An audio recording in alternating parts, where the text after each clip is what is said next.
So since it's been scientifically proven that those particular when the chain of the cold chain is broken, Yeah. it's hazardous. But we also know that the local producers of poultry products, they also freeze their products. Yes. Is there anything they are doing differently in terms of preservation? The For local the local, producers? yes, for the local producers. Yeah, the local producers, for example, will produce the birds live, take them to the slaughtering houses. After slaughtering, they take them to the blast freezers, from the blast freezers to the cool room. And now, for example, if the chicken are processed in Ibadan, for example, and then they want to be hauled to Abuja.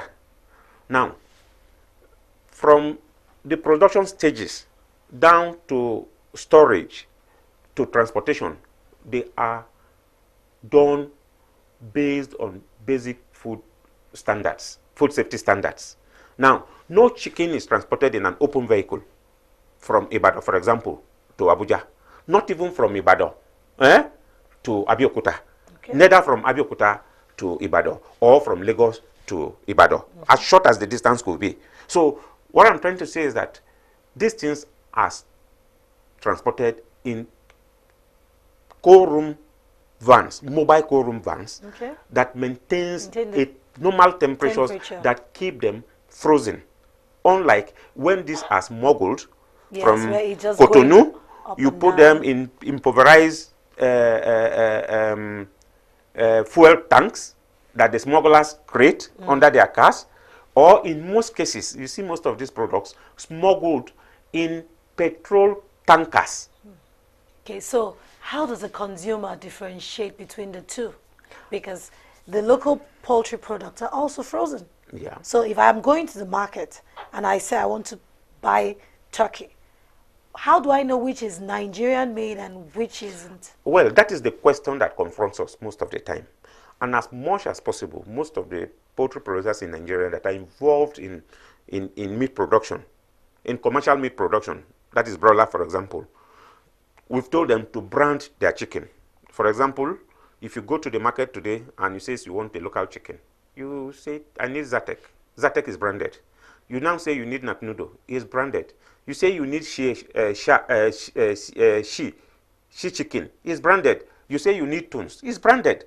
But unlike this imported frozen chicken, you see before they come down, most of the cartons have already broken down.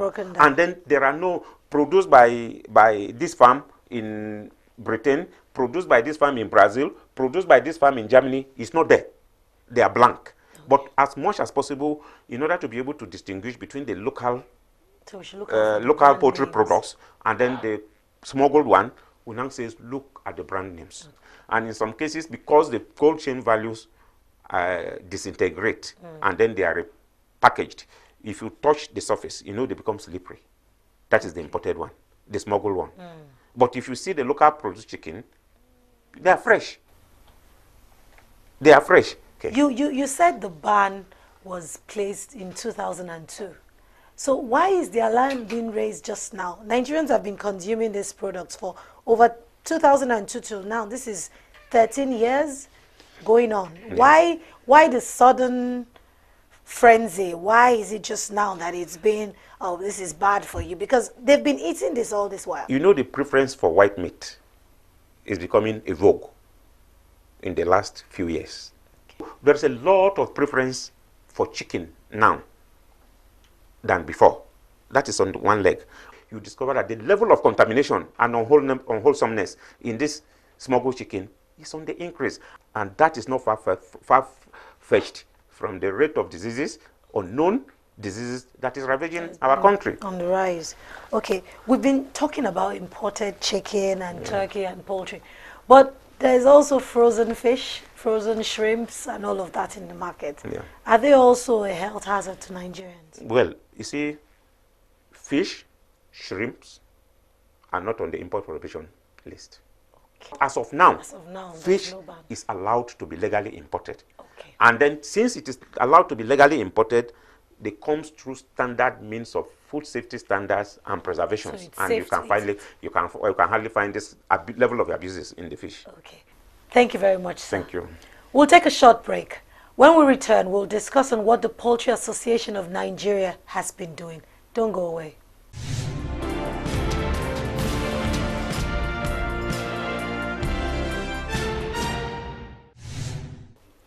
Welcome back. If you're just joining us, you've missed out a little bit on an interesting topic, the ban on imported poultry products. But you can catch up on our other platforms, our Twitter handle, our Facebook, and our website. Or you can reach us on any of our contact details which are being scrolled on your screen right now. Today on the program, we've had Mr. Onallo Akpa, who is the Director General of the Poultry Association of Nigeria. You're welcome back to the program, sir. Thank you, madam. Before we went on a break, we talked about smuggling of these products. And despite the ban, certain Nigerians have insisted on smuggling. And it is seen that this is encouraged by the inability of the local farmers to meet up with the local demand, because the demand for frozen chicken in a year is over 2 million metric tons. And the farmers are only able to provide about 300,000, leaving a gap of 1.7 million and above. What's the association doing to bridge this wide gap? Well, let me answer you from backward. You said smuggling is thriving because there is a gap in supply and demand, which I disagree completely. Okay. Smuggling is a business. And these guys are business people. But it is unfortunate they are unpatriotic business people. Smuggling is thriving not because there is a gap between local supply and demand. The gap does not exist, except otherwise that because of the volume of smuggling, or rather of smuggled poultry products into Nigeria, the capacity utilization of existing infrastructure is less than 20% right away.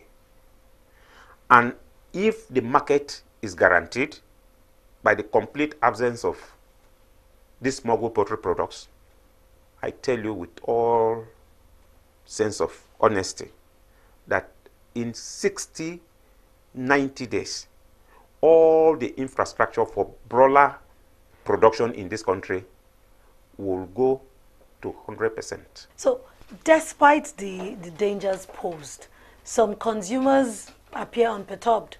You know, people are saying if you cook the chicken very well, you will kill the bacteria.